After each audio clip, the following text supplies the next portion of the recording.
Bonjour, je m'appelle Boulet, je dessine ça. J'ai un blog BD, allez le lire, bouletcorp.com. Parlez-en à vos amis.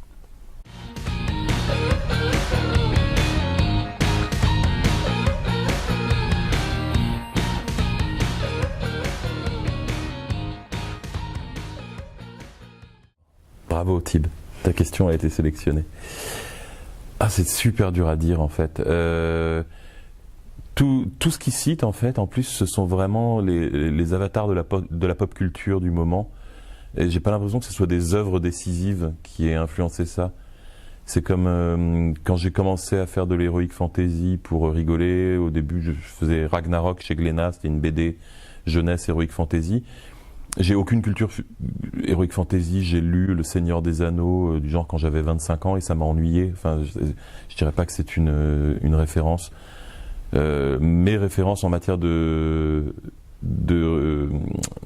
fantasy, comme en matière de SF, comme en matière c'est toujours des références issues de références issues de références.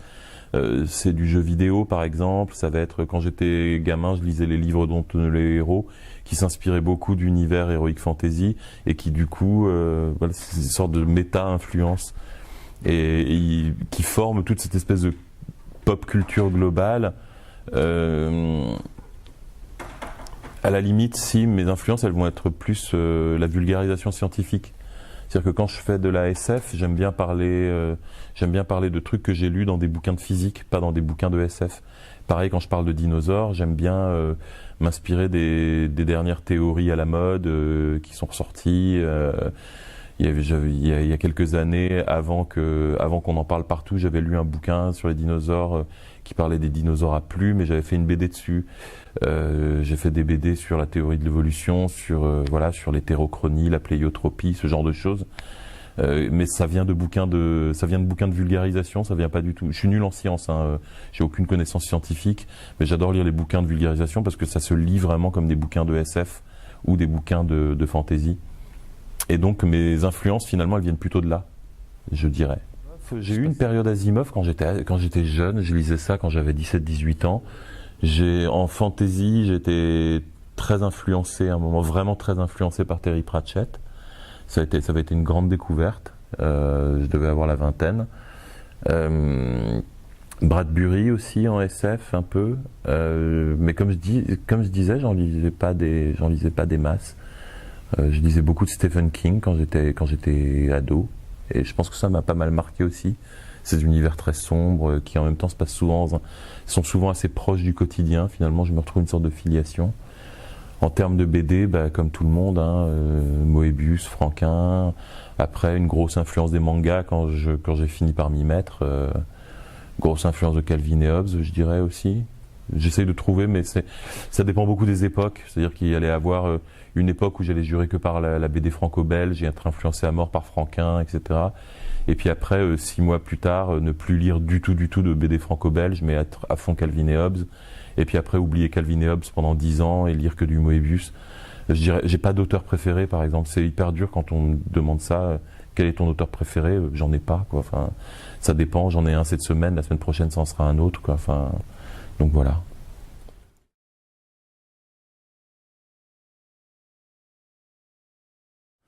Sacrée Émilie. Ah, Émilie. D'où vient un code graphique? C'est une très bonne question. Pour moi, les petits traits, comme elle dit, ils ont plusieurs origines. Déjà, je trouve ça joli. J'aimais bien quand j'étais petit, j'étais influencé par plein d'auteurs différents, dont je regardais les journaux que lisait mon père, et mon père était abonné au Monde, et dedans il y avait les dessins de Plantu. Et Plantu, il arrivait à faire des traits hyper fins avec plein de petits croisillons qui faisaient des ombres en dégradé comme ça. Et j'avais écrit à Plantu pour lui, j'avais 13 ans, et pour lui dire mais comment vous faites ces petits croisillons là? Il m'avait dit voilà, c'est simple, tu prends un Rotring. Donc j'avais demandé à ma mère, maman, tu m'achètes un Rotring? Elle était revenue avec une petite larme à l'œil, du genre, à l'époque ça coûtait 100 francs, tu sais. Ton stylo m'a coûté 100 francs. J'avais fait pardon. Et après je dessinais plein de petits traits comme Plantu. Puis après j'avais découvert Moebius qui faisait ses petits traits lui aussi. Puis j'étais là, c'est super bien, on a l'impression qu'on voit la forme et tout. Donc voilà, les petits traits sont super jolis. Ils aident à donner un modelé, c'est-à-dire que la façon dont on les oriente, on arrive à à induire comme ça l'impression d'un volume. Donc c'est ce qui donne le volume, comme je dis toujours. Et aussi, comme je travaille quasiment uniquement en improvisation, pour moi ça a l'énorme avantage, c'est qu'un dessin saturé de petits traits, si à un moment je fais une erreur, je peux la camoufler plus facilement. Parce que je peux dire que tiens, je vais rajouter des petits traits et ça sera une zone d'ombre. Et donc ça me sert de rustine, ça me sert de coloriage, puisque esthétiquement j'aime bien, et ça me sert d'outil de modélisation. Voilà Émilie, j'espère que j'ai répondu à toutes tes questions.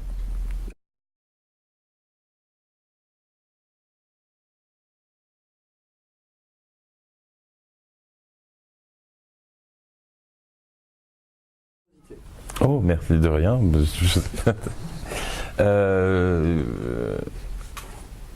Je ne sais pas si les auteurs devraient s'en inspirer. C'est toujours un peu bizarre, c'est-à-dire que on a beaucoup ce débat, par exemple pour les dédicaces. Quand on fait des dédicaces, il y a l'auteur qui est hyper grande gueule et qui fait chier toute la table parce qu'il fait des grands gestes, parce qu'il parle fort, qu'il explique tout son processus de création. Et tu as l'auteur à l'autre bout de la courbe qui arrive en baissant les yeux, qui regarde personne, qui évite le contact visuel, qui attrape l'album en marmonnant, qui fait un dessin sans dire un mot et qui le rend sans dire un mot. Et donc ça dépend beaucoup de leur personnalité. Et voilà. Le titre de mon prochain album, c'est la devise officieuse de ma famille. Et notre devise officieuse, c'est « Peu d'or et moult gueule ». Donc voilà, moi j'ai le moult gueule. Et je pense que ça explique bien des choses. C'est-à-dire que j'aime bien parler, j'aime bien discuter avec les gens quand je suis en festival. Et de la même façon, sur Internet, j'ai l'impression que c'est complètement ouvert et qu'on peut faire ce qu'on veut. On peut montrer des dessins, on peut parler avec les gens. C'est cool, il y a des gens qui répondent. Et j'adore ça. Moi, j'adore ça parce que, j'aime bien. Ce que j'aime bien dans le dessin, c'était le côté dans la cour de récréation. Tu faisais un dessin et les gens venaient voir, ils disaient « Oh, t'as vu, il dessine !» Et ben maintenant, pour moi, Internet, c'est une cour de récréation. C'est vraiment pour faire mon crâneur. Enfin, il n'y a pas d'autre mot, quoi. Enfin, c'est parce que j'aime bien quand les gens me disent hey, j'aime bien ce que tu fais, c'est cool. Et j'aime bien échanger avec les gens, j'aime bien pouvoir leur dire hey, regardez, j'ai fait ça. Mais je sais qu'il y a plein d'auteurs dont c'est le cauchemar. Donc je ne sais pas si ceux-là seraient bien inspirés de le faire, parce que sur Internet, on se prend plein de claques à l'ego en permanence. Ouais. On a toujours quelqu'un qui tout à coup va vous envoyer un message d'insulte parce que pour une raison inconnue, ce que tu as dit ou ce que tu as fait l'a énervé au plus haut point. Parmi les gens qui passent leur temps sur Internet, il y a des gens qui font vraiment rien de leur vie, tu vois. Il suffit de regarder, par exemple, regarde les commentaires sous les articles de Libé ou sous les articles de Rue 89 ou de n'importe quel journal en ligne, et tu vas comprendre à quel point les gens s'ennuient dans la vie et peuvent s'énerver pour n'importe quoi et dire un nombre incalculable de conneries. Donc il faut aussi avoir envie de subir ça. C'est à double tranchant. Et je comprends très bien qu'il y ait plein d'auteurs qui se disent oh, non, moi j'ai pas envie de me taper tout ça, quoi. Enfin, j'ai déjà assez d'emmerdes dans ma vie sans avoir des lecteurs qui m'envoient des mails d'insultes parce que j'ai fait une faute d'orthographe. Enfin, donc tu vois, je comprends très bien que. Donc, je sais pas si c'est. J'ai pas une vision technophile de l'avenir et du progrès ou du genre hey, il faut qu'on soit tous sur Internet et qu'on fasse des trucs. Mais je comprends pas pourquoi ça n'existe pas plus. Ça me paraît être d'une telle facilité. C'est-à-dire arriver sur Internet, montrer des trucs, discuter avec les gens. Ça me paraît tellement simple et tellement drôle que je comprends pas qu'il n'y ait pas tous les dessinateurs qui veuillent le faire. C'est un truc où j'ai envie de leur dire mais venez, c'est cool, quoi. Et il y en a plein qui le font et puis qui au bout de 2 semaines s'emmerdent et arrêtent.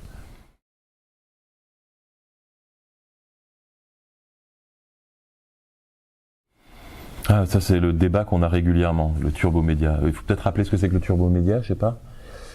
Le turbomédia, c'est un terme que j'ai inventé.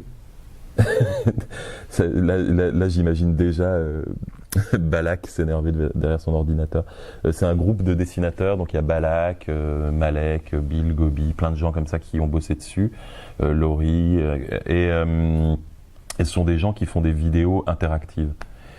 Donc, pour la blague que je faisais au début, c'est qu'un jour je suis arrivé dans un bar quand ils cherchaient le nom et je leur avais suggéré Turbomédia et c'est le titre qui est resté. Et ce dont moi je me souviens, ce dont un autre dessinateur se souvenait, mais dont Balak se souvient pas du tout. Donc il nie farouchement que j'ai inventé ce nom.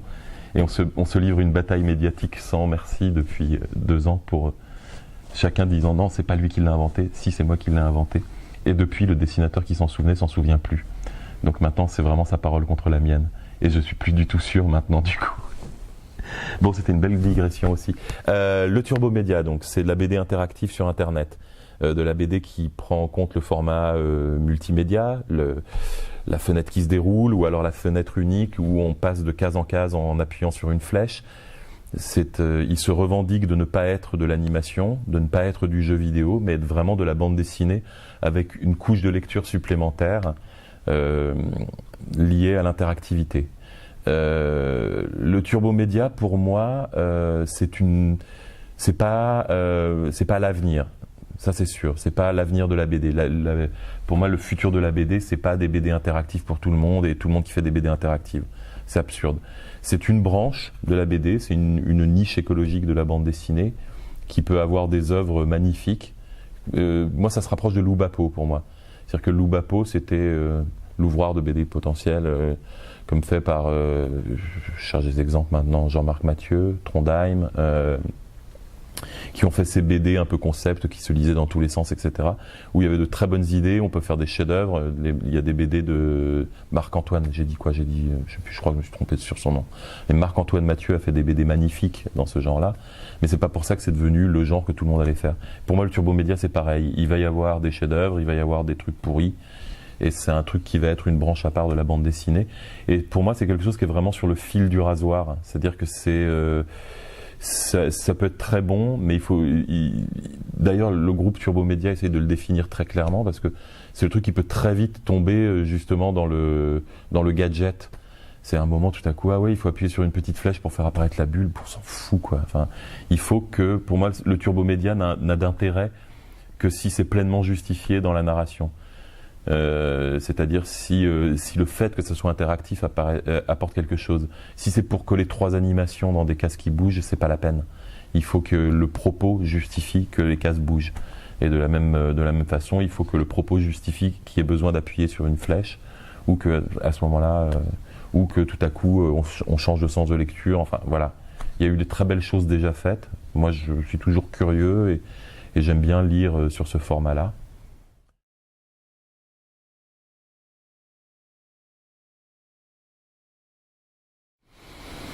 Des trucs à raconter sur cette collaboration avec Axolot. Alors là encore, je vais peut-être devoir rappeler ce que c'est qu'Axolot, parce que peut-être que tous les lecteurs ne sont pas au courant. Axolot, c'est un blog de curiosité scientifique. C'est-à-dire c'est un ami qui est un érudit extraordinaire, qui s'appelle Patrick Beau.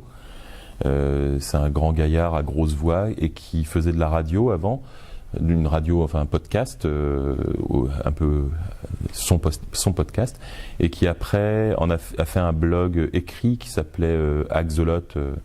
En gros, c'était source d'étonnement. C'était que des anecdotes et des petites histoires autour du monde de la science et de l'insolite, et qui racontait sous la forme de chroniques. Ces chroniques, il les a auto-publiées. Moi, j'étais un grand fan de son travail, et il a publié ces chroniques dans un bouquin auto-édité, par lulu.com. Le livre a eu un certain succès, et il a tapé dans l'œil d'une éditrice d'Ankama, qui s'appelle Marion Amirganian, qui depuis est passée chez Delcourt. Et quand elle est passée chez Delcourt, elle a demandé à Patrick Beau, faisons-en une version bande dessinée. Nous, comme on était fans, je dis nous parce qu'on était plusieurs dessinateurs à bien aimer le travail de Patrick, on avait participé à son livre sur lulu.com, on lui avait fait des illustrations. Donc il a rappelé les mêmes, ou quasiment, pas tous parce qu'il y en avait qui étaient partis entre-temps, je crois que Laurel était parti à l'autre bout du monde par exemple, donc il est resté avec ceux qui étaient là, qui étaient encore dans le coin et qui continuaient à voir. Et donc il doit y avoir Libon, Capucine, Adrien Méniel, il y a moi, Guillaume Long je crois a participé, et en fait on a fait des bandes dessinées adaptées de ces récits insolites. C'était sympa parce que pour parler du travail en lui-même, le travail était très sympa parce que on aime bien Patrick et que c'était bien d'illustrer ses histoires.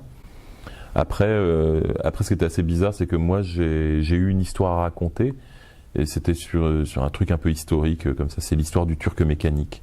Pour ceux qui ne connaissent pas, c'est un célèbre canular qui a tenu un peu la communauté scientifique en échec pendant un siècle. C'était un type qui avait fabriqué un automate extrêmement perfectionné qui jouait aux échecs et qui battait absolument tout le monde C'est-à-dire, il a battu Napoléon, il a battu merde, comment il s'appelle, plein de gens. Bref, j'ai dû raconter cette histoire sur cet automate qui a vaincu comme ça plein de gens. En fait, voilà, sans spoiler la fin, puisque bon, tout le monde peut aller voir l'histoire sur Internet. Le Turc Mécanique, en fait, le mec avait fabriqué un automate qui était effectivement extrêmement astucieux. Et à l'intérieur de la boîte de l'automate, il y avait simplement un siège où un joueur pouvait s'asseoir et jouer la partie sur un petit échiquier à l'intérieur de la machine. Et ça, en fait, l'automate se contentait de répliquer ses mouvements à la surface. Mais la boîte était faite avec un double fond, avec un trompe-l'œil très astucieux, ce qui fait qu'on avait l'impression que c'était pas possible qu'il y ait quelqu'un à l'intérieur. Et cette machine, comme ça, en fait, à l'intérieur se sont succédés plein de maîtres, de grands maîtres d'échecs. Genre quand il y avait un maître du jeu d'échecs qui battait la machine, le créateur lui expliquait l'astuce et lui proposait de venir prendre place à l'intérieur de la machine et de devenir le prochain Turc Mécanique. Donc j'ai eu cette histoire à illustrer. Je me suis beaucoup amusé. Et il y a Edgar Poe qui a fait une nouvelle même tirée de cette histoire. Mais sauf que moi j'ai fait un récit très premier degré, en racontant l'histoire du point de vue historique, en mettant des personnages rigolos, mais en le racontant quand même d'un point de vue historique. Et en fait, il y en a d'autres qui ont pris complètement une autre approche et qui ont fait des histoires complètement fantaisistes, vaguement inspirées de l'événement qu'ils décrivaient. Donc j'étais là, en fait, je pouvais faire, j'aurais pu partir beaucoup plus loin. Et j'ai fait une BD relativement sage. Mais je me suis amusé, je me suis beaucoup amusé et j'ai essayé un style graphique un peu différent, plus noir, plus rond, plus fini. Donc voilà, j'espère que ça plaira. J'ai une dizaine de pages dedans.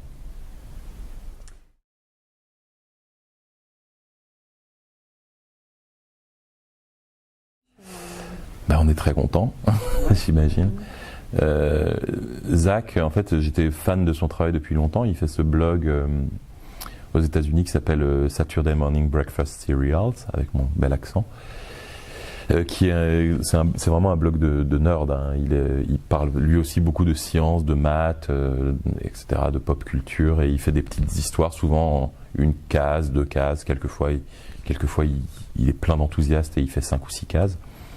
Et en fait, j'aimais beaucoup son travail. On était devenus un peu potes. Comment on dit on avait une relation épistolaire. On s'écrivait comme ça de temps en temps. Et on s'échangeait des tweets et quelquefois un mail ou deux. Et j'avais vraiment très envie de le rencontrer. Et on s'est vu cette année au Festival des blogs à Paris, enfin septembre dernier. On a instantanément sympathisé, en fait, on s'est très bien entendu. Et puis on aimait mutuellement nos travaux. J'aimais son travail, il aimait le mien. Et donc en rentrant, il m'a réécrit en me disant « J'ai ce projet de livre pour enfants, est-ce que ça te tenterait de l'illustrer ?» Alors moi j'avais très envie de bosser avec lui, j'ai dit oui tout de suite, avant même de lire le livre. J'ai lu le livre et j'ai redit oui, parce que j'ai trouvé le livre très marrant. Et voilà, et on a commencé à travailler dessus. Normalement ça devait être un truc, il lui-même disait, c'est une prise de risque par rapport à ce que je fais d'habitude. C'est-à-dire il a écrit ce livre comme un conte, en s'inspirant d'un vieux récit qui est le chevalier Gauvin de la Table Ronde et le chevalier vert, qui est visiblement plus connu aux États-Unis qu'il ne l'est en France, puisque j'en avais jamais entendu parler. Mais c'est visiblement un conte assez célèbre, enfin anglais, si j'ai bien compris. Et en le lisant, ouais, je me suis beaucoup amusé parce qu'il l'a détourné, donc il a ce ton comme ça très parodique, et en même temps, tout en gardant cette forme de narration un peu vieillotte. Et il le disait, c'est une prise de risque, c'est loin de ce que je fais habituellement. Moi je fais de la BD normalement, donc c'est pas du tout ma zone de confort, donc je vais faire ce petit livre. Ce sera un truc, tu vois, ça sera pas, on va pas faire la BD du siècle, hein, quoi. On fait un livre avec quelques illustrations, tu me fais une dizaine d'aquarelles et moi j'ai fait mon livre. Et en fait il a parlé de ce projet et on s'attendait pas à un tel enthousiasme, c'est-à-dire que les gens ont été très, comment on dit, très enclins à aider. Ils ont tout de suite participé et on a rempli le but du Kickstarter en 3 heures. C'est-à-dire on demandait 30 000 $ pour faire le livre et payer les illustrations, la fabrication et les envois. Et on s'est retrouvé avec 30 000 $ en 3 heures. Et là, on en est, je crois, à 200 000 en 4 jours. Donc, oui, c'est peu dire quand on dit on s'attendait pas à un tel résultat, c'est vraiment on s'attendait pas à un tel résultat. Donc déjà, on était très reconnaissants. On passe notre temps à remercier les gens, on envoie des mails de merci, environ une quinzaine par jour, depuis sans arrêt. Donc voilà, le livre, il va être très très beau. C'est-à-dire que tout le budget, en fait, tout le budget supplémentaire qu'on a, on le passe pour rendre le livre plus beau. C'est-à-dire que le livre, au lieu d'être simplement avec un livre de poche classique, ça va être un livre avec du beau papier. Il a pris un papier écolo, non polluant, recyclé, machin, puisqu'il a eu le budget pour le faire. Il a pris, ça sera une couverture toilée avec une jaquette, avec le petit marque-page et peut-être la dorure sur le côté des pages. En fait, tout ce qu'on gagne en plus sert à embellir l'objet, c'est-à-dire à le ramener au plus près de ce qu'il avait inspiré, c'est-à-dire les vieux livres anglais comme ça de poésie. Et moi, je me retrouve avec 2 fois plus de boulot à faire puisque je dois faire beaucoup plus d'illustrations, même littéralement 2 fois plus. Donc voilà, mais moi j'espère que ça va être beau. Moi je me fais très plaisir en le faisant. On me demande de faire des grandes aquarelles pleines pages. C'est ce que j'aime faire. Je me lève le matin, je me mets de la musique et puis je peins pendant toute la journée. C'est extrêmement zen. Je remercie vraiment les gens qui me financent ce projet qui me permet d'être zen. C'est tellement rare. Donc voilà.